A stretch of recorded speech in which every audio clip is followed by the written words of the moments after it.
Baik, untuk materi yang pertama itu mengenai pengertian ijma.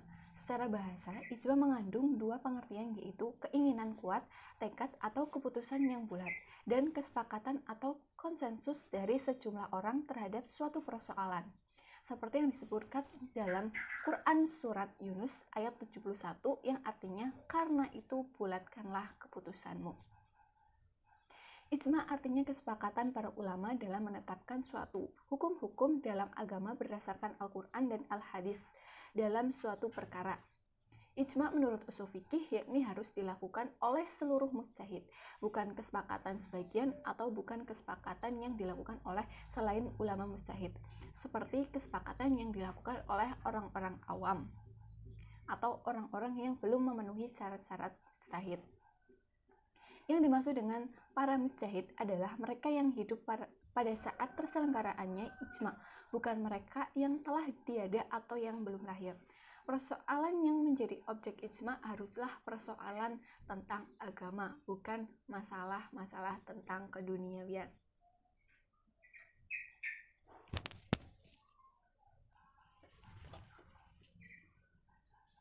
Selanjutnya di sini ada syarat-syarat ijma. Menurut jumhur ulama, syarat terjadinya ijma itu ada 5 macam. Yang pertama, kesamaan pendapat antar seseorang dengan yang lain, baik dalam keyakinan, perkataan, atau perbuatan. Kemudian syarat yang kedua itu adalah mujtahid. Nah, dari mujtahid ini ada 3 syarat yang harus terpenuhi bagi seorang untuk menjadi mujtahid, yaitu yang pertama ada memiliki pengetahuan tentang Al-Quran, sunnah, dan persoalan-persoalan yang telah menjadi objek ijma sebelumnya. Dan yang kedua itu adalah mengetahui pengetahuan tentang ushul fikih, dan yang ketiga memiliki pengetahuan kebahasaan atau bahasa Arab. Kemudian syarat yang ketiga itu adalah berasal dari umat Muhammad, bukan orang kafir dan bukan para ulama terdahulu. Kemudian syarat yang ketiga itu adalah berasal dari umat Muhammad, bukan orang kafir dan bukan para umat terdahulu. Dan syarat yang keempat itu berlangsung sesudah wafatnya Nabi Muhammad SAW. Dan syarat yang terakhir adalah kesepakatan terkait dengan masalah hukum syara seperti wajib, haram, sunnah, dan seterusnya. Kemudian di sini ada macam-macam ijma. Secara umum, ulama ushul fikih membagi ijma menjadi 2 jenis, yaitu yang pertama ada ijma sharih atau ijma qauli, dan yang kedua itu adalah ijma sukuti. Apa itu ijma sharih atau ijma qauli? Yaitu apabila segenap mujtahid berhimpun pada suatu kesepakatan pendapat dan masing-masing menyatakan dengan pernyataan lisan ini halal atau ini haram. Ijma seperti ini menjadi hujah tanpa ada perdebatan. Nah, sedangkan ijma sukuti itu apabila suatu pendapat menjadi masyhur di sebagian kelompok mujtahid, yaitu sedangkan sebagian lain diam tanpa mengingatnya. Para ulama berbeda pendapat dalam menempatkan ijma sukuti sebagai hujah mempunyai kekuatan mengikat untuk seluruh umat. Seperti ulama Imam Syafi'i dan pengikutnya itu berpendapat bahwa ijma sukuti itu bukan ijma dipandang sebagai sumber hukum dan dengan sendirinya tidak mempunyai kekuatan hukum mengikat. Nah, sedangkan menurut Abu Ali bin Hurairah, ulama Syafi'iyah berpendapat bahwa pendapat yang dikemukakan dan tidak dibantah itu bila diungkapkan dalam bentuk tindakan atau penempatan putusan hukum dalam pengadilan dan ternyata tidak ada ulama yang menyanggahnya, maka diamnya ulama itu tidak dapat disebut ijma. Kemudian dari pendapat Al-Ghazali muncul persoalan bahwa jika sebagian sahabat berfatwa sedangkan yang lain diam saja tidak mengatakan apa-apa, maka hal itu tidak disebut ijma atau sukuti dan tidak dapat dikatakan seorang diam telah mengeluarkan ucapan atau fatwa.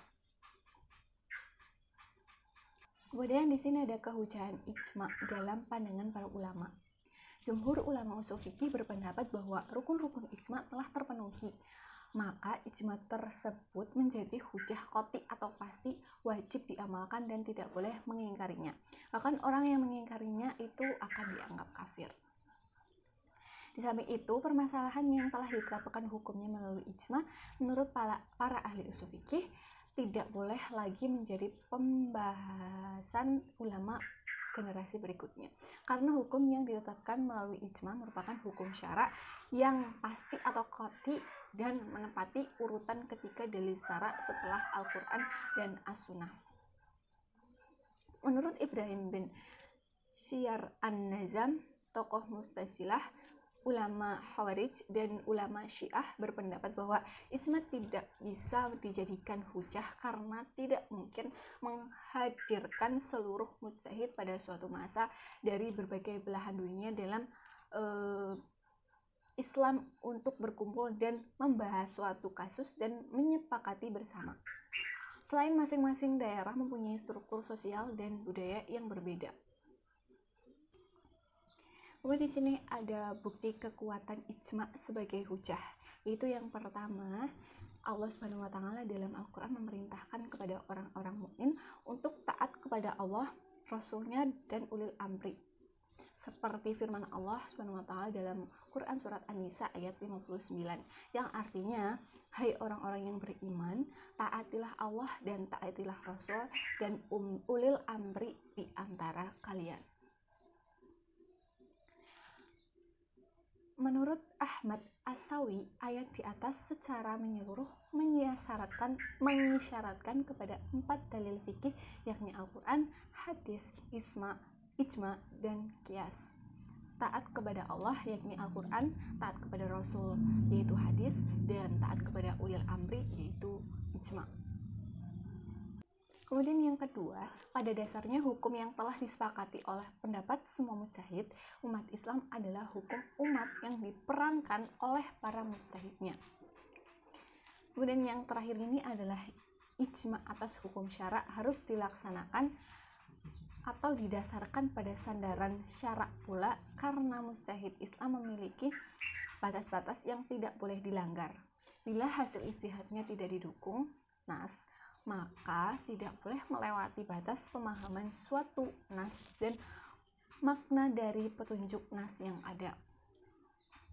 Bila dalam suatu kejadian tidak terdapat nas, maka ijtihadnya tidak boleh melewati batas-batas pengambilan hukum, baik dengan cara yang kias terhadap hukum yang sudah memiliki nas, atau penerapan kaidah syariat dan dasar-dasar hukumnya, atau dengan cara pengambilan dalil dari dalil-dalil yang telah ditetapkan syara. Sekian materi yang saya sampaikan. Untuk kemungkinan terjadinya ijma akan dilanjutkan oleh rekan saya. Terima kasih. Kemungkinan terjadinya ijma, para jumhur ulama berpendapat bahwa ijma mungkin dapat terlaksana dan memang telah terjadi dalam kenyataan. Seperti contoh, pengangkatan Abu Bakar menjadi khalifah setelah wafatnya Nabi ditetapkan dengan ijma. Demikian pula haramnya lemak babi, berhaknya kakek atas 1/6 harta warisan cucunya, terhalangnya cucu oleh anak dalam hak mewarisi, dan lain-lain. Untuk perkembangan pendapat ulama tentang pembatasan ijma itu terbagi menjadi beberapa bagian. Yang pertama, keikutsertaan kalangan awam dalam ijma. Kemudian yang kedua, ijma sesudah masa sahabat. Yang ketiga, kesepakatan mayoritas. Yang keempat, kesepakatan ulama Madinah. Yang kelima, kesepakatan Ahlul Bait. Dan yang keenam, kesepakatan para khulafaur rasyidin. Selanjutnya, ijma dalam ekonomi dan bisnis Islam. Di era kontemporer ini, saat ini, potret ijma dapat dijumpai dalam forum-forum ilmiah seperti Majma' al-Fiqih al-Islami, Majma' Bukhutsal Islamiyah, Dar al-Ifta, dan Dewan Syariah Nasional Majelis Ulama Indonesia.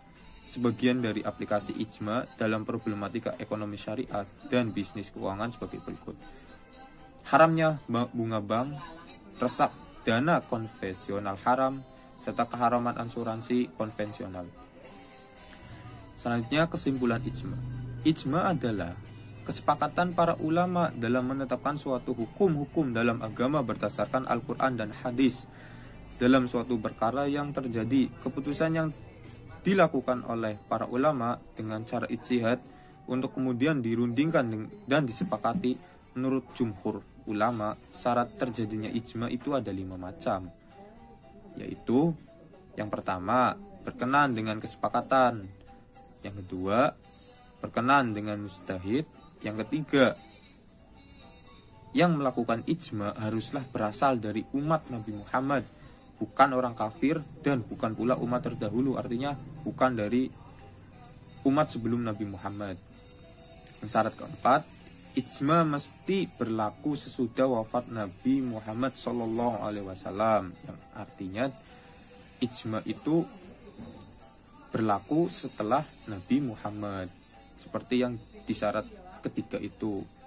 Syarat kelima, ijma itu merupakan kesepakatan yang berkaitan dengan masalah hukum syara, dan ijma itu terbagi menjadi 2. Yang pertama, ijma syarih atau ijma qauli, dan yang kedua, ijma sukuti. Ya, demikian pemaparan dari saya tentang ijma. Adapun nanti ada tentang kias yang akan dipaparkan oleh pemateri selanjutnya.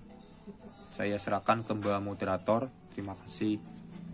Assalamualaikum warahmatullahi wabarakatuh. Saya Sehatul Muawana, NIM 1817202137. Akan membahas tentang kias. Yang pertama, pengertian kias. Kias menurut bahasa adalah mengukur. Sedangkan menurut istilah hukum, terdapat definisi yang berbeda yang saling berdekatan artinya.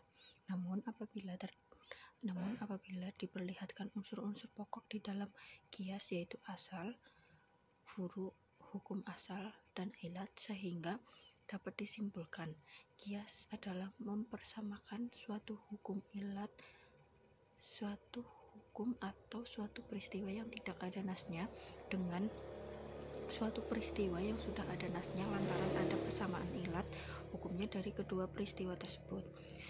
Yang kedua, rukun dan syarat kias. Yang pertama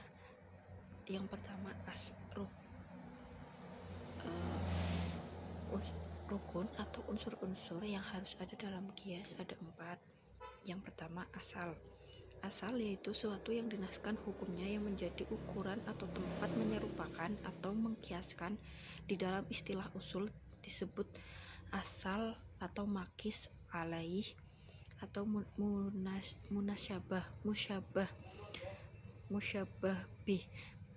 Yang kedua, furu atau cabang, yaitu sesuatu yang tidak dinaskan hukumnya yang diserupakan atau dinaskan. Di dalam istilah usul disebut al-far'u atau al-makis atau al-musyabbah. Di dalam furu harus memenuhi syarat-syarat sebagai berikut. Yang pertama, cabang tidak mempunyai hukum tersendiri. Yang kedua, ilat yang ada pada cabang harus sama dengan ilat pada asal. Yang ketiga, cabang tidak lebih dahulu ada daripada asal. Yang keempat, hukum cabang harus sama dengan hukum asal. Terus yang ketiga, hukum asal. Hukum asal yaitu hukum syara yang dinaskan pada pokok yang kemudian akan menjadi hukum pula bagi cabang. Syarat dari hukum asal sendiri adalah sebagai berikut. Yang pertama, hukum asal harus merupakan hukum syara yang amaliyah. Yang kedua, hukum asal harus makul al-makna dalam arti persyariatannya rasional. Yang ketiga, hukum asal bukan hukum yang khusus. Sesuatu hukum asal bisa merupakan hukum khusus dalam 2 keadaan. Yang keempat, ilat. Ilat adalah sesuatu atau sifat yang ada pada asal yang menjadi landasan atau sebab adanya hukum pada cabang-cabang, atau dengan kata lain, ilat adalah sesuatu sifat yang nyata dan tertentu yang bertalian atau munasabah dengan ada atau tidak adanya hukum. Maka syarat ilat yaitu yang pertama, harus merupakan sesuatu yang nyata dalam arti dapat diamati. Tanpa diketahui adanya ilat, kita tidak bisa mengkiaskannya. Yang kedua, harus merupakan sifat yang tegas dan tertentu, dalam arti tidak berbeda karena perbedaan orang di dalam keadaan lingkungannya, seperti pembunuhan sengaja yang dilakukan oleh ahli waris terhadap pewarisnya mengakibatkan terhapusnya hak waris. Yang ketiga, harus ada kaitannya atau munasabah dengan hikmah, dalam arti ada hubungannya antara hukum dengan ilat tadi dalam rangka menerapkan maqasid syariah, karena motif yang hakiki dari pensyariatan hukum dan tujuan yang dimaksud adalah hikmah hukum tersebut. Hukum dan hikmahnya seperti keharaman khamr dengan ilat warna khamr misalnya. Terus yang keempat, bukan sifat yang hanya terdapat pada asal, sebab jika ilat itu hanya terdapat pada asal, maka tidak bisa dianalogikan sebagai kias, sebab kias hanya bisa dilakukan jika sifat-sifat yang sama pada dua al-waqi'ah atau lebih. Yang kelima, tidak berlawanan dengan nas, berlawanan dengan maslahah yang harus didahulukan, karena kemaslahatan sudah seharusnya tidak bertentangan dengan nas atau dalil qot'i, karena itu tepat anggota sanksi kepada raja yang membatal puasa di bulan Ramadan karena hubungan biologis dengan istrinya, dengan mewajibkan puasa 2 bulan berturut-turut karena dianggap maslahat. Sanksi tentang hal ini adalah bertahan, yaitu pertama, menonton. Jika tidak mampu bertahan puasa dengan puasa 2 bulan berturut-turut, maka jika tidak kuat kemudian memberi makan 60 orang miskin. Terus yang ketiga, macam-macam kias. Yang pertama, dari segi kekuatan ilat furu dibandingkan dengan ilat pada asal. Yang pertama, kias awlawi, yaitu kias yang berlakunya hukum pada furu lebih kuat dari perlakuan hukum pada asal karena kekuatan ilat pada furu. Yang kedua, kias musawi, yaitu kias yang kekuatan hukum pada furu sama dengan kekuatan hukum pada asal karena kekuatan ilatnya sama. Yang ketiga, kias al-adna, yaitu kias di mana ilat yang terdapat furu atau cabang lebih rendah bobotnya dibandingkan dengan ilat yang terdapat dalam asal atau pokok.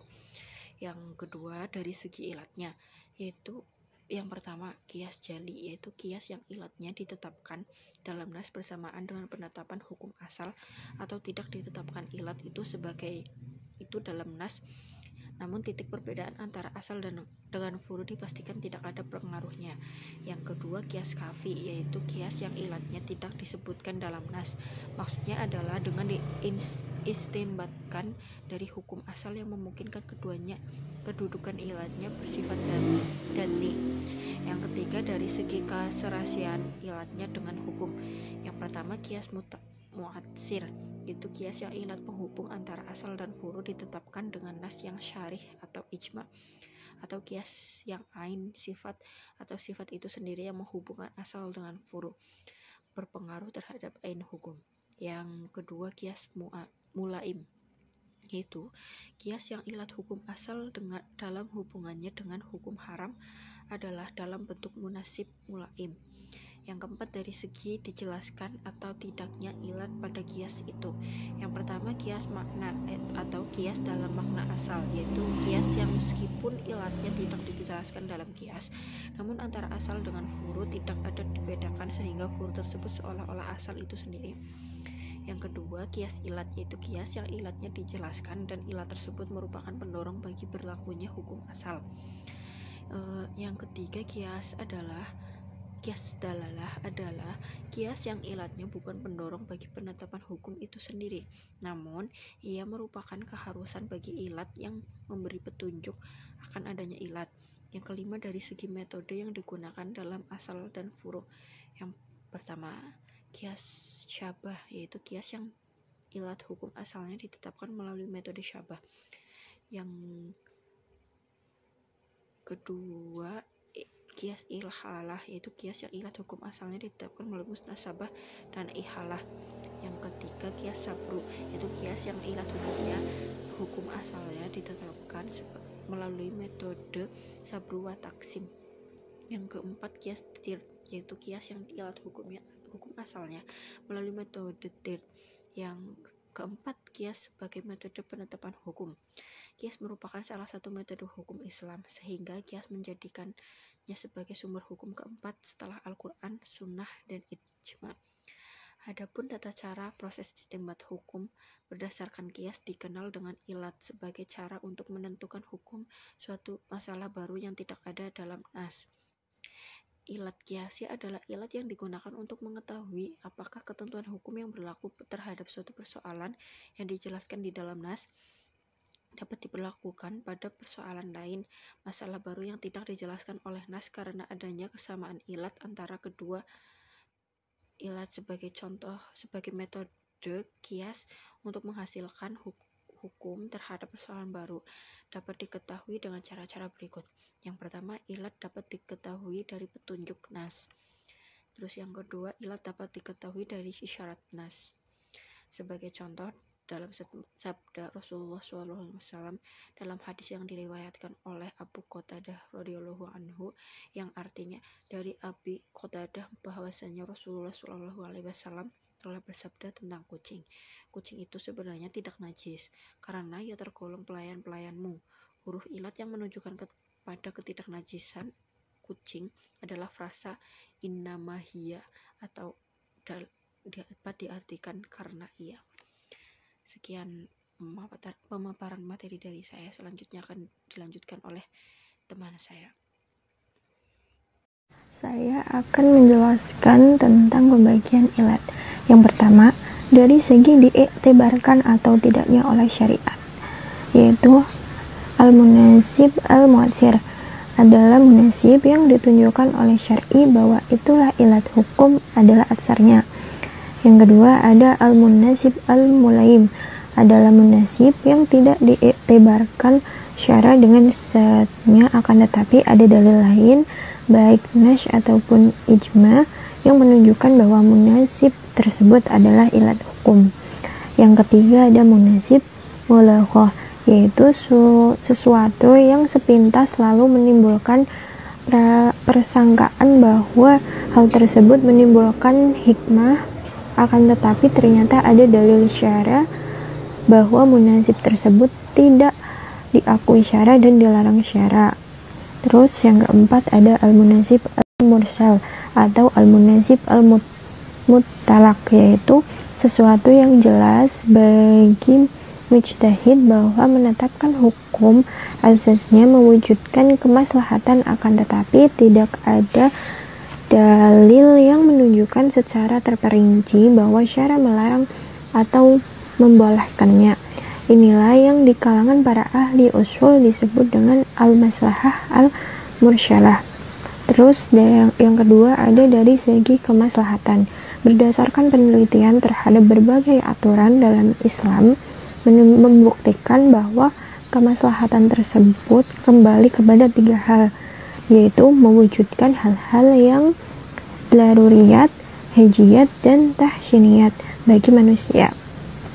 Yang dimaksud dengan daruriyat adalah sesuatu yang harus ada demi kemaslahatan agama dan dunia. Dalam arti apabila hal-hal yang daruri ini tidak bisa diwujudkan, tata kehidupan manusia tidak akan mantap, bahkan kacau atau menimbulkan kemafsadatan. Dengan demikian, hal-hal yang daruriyat ini harus diwujudkan, dipelihara, dan dijaga dari segala hal yang merusaknya. Yang kedua, yaitu yang dimaksud dengan hajiyat adalah mewujudkan segala hal yang memudahkan dan meringankan manusia di dalam memikul tugas hidupnya. Apabila tidak ada hajiyat, menyebabkan kesukaran, kesulitan, dan kesempitan. Akan tetapi sampai ke tingkat kemafsadatan umum. Lalu yang dimaksud dengan kamaliyat atau tahsiniyat adalah hal-hal yang mewujudkan kesempurnaan dan kebaikan hidup yang hakikatnya kembali kepada akhlak yang luhur dan mulia serta kebiasaan pergaulan yang terpuji. Selanjutnya yaitu cara menemukan ilat. Yang pertama, berdasarkan petunjuk nas. Karena kias pada hakikatnya adalah merupakan hukum suatu masalah yang tidak ada nasnya kepada hukum yang ada nasnya, maka dapat dipahami cara paling utama menemukan ilat suatu hukum adalah melalui nas. Lalu yang kedua ada berdasarkan ijma. Ijma menjadi salah satu metode menemukan ilat. Akan tetapi, sebagaimana telah disebutkan, ijma tidak berdiri sendiri dalam menetapkan suatu ketentuan hukum, melainkan memiliki mujtanad atau sandaran nas. Lalu yang ketiga, berdasarkan ima atau isyarat.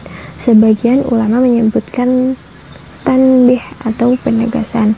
Yang dimaksud ialah adanya suatu isyarat atau penegasan dari suatu nas yang menunjukkan bahwa isyarat tersebut merupakan ilat hukum.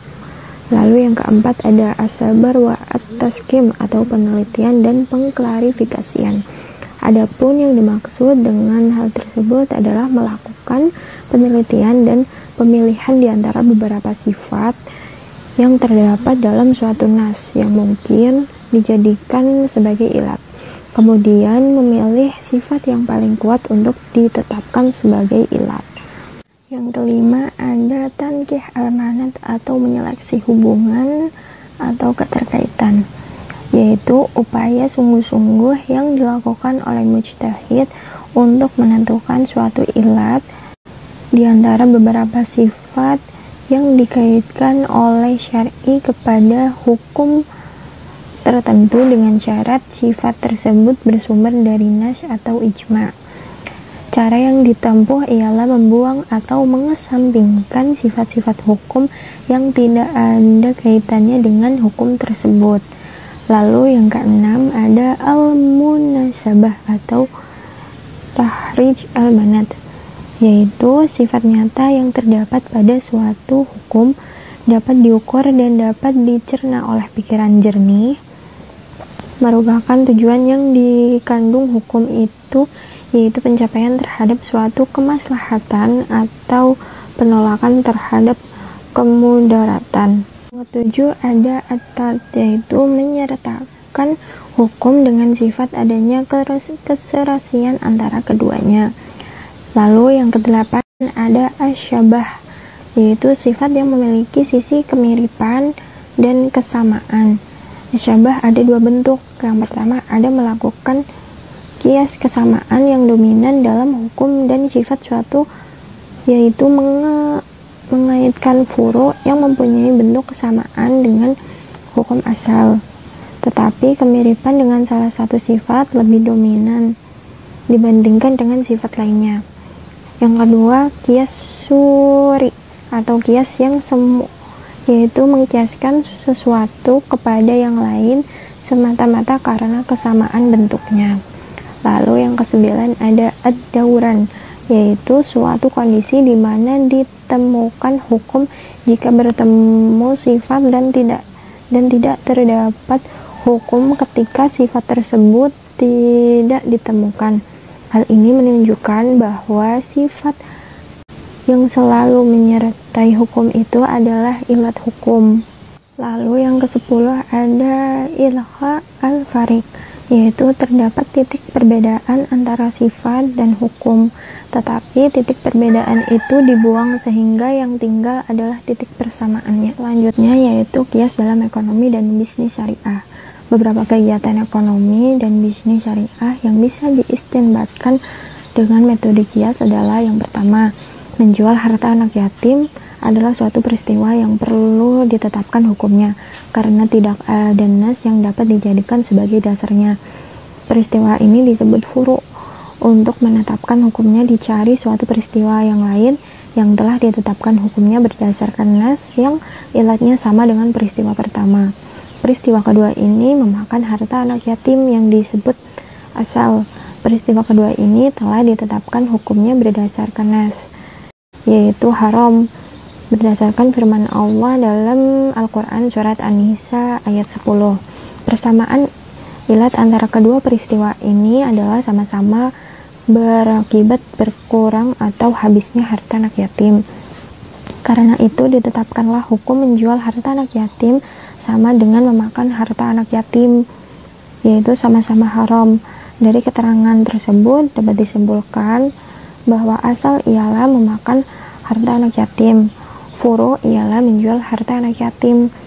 Hukum asal ialah haram, ilat ialah mengurangi atau menghabiskan harta anak yatim. Contoh yang kedua yaitu terus melakukan suatu pekerjaan seperti menyangkul di sawah, bekerja di kantor, dan lain sebagainya setelah mendengar azan untuk melaksanakan sholat Jumat.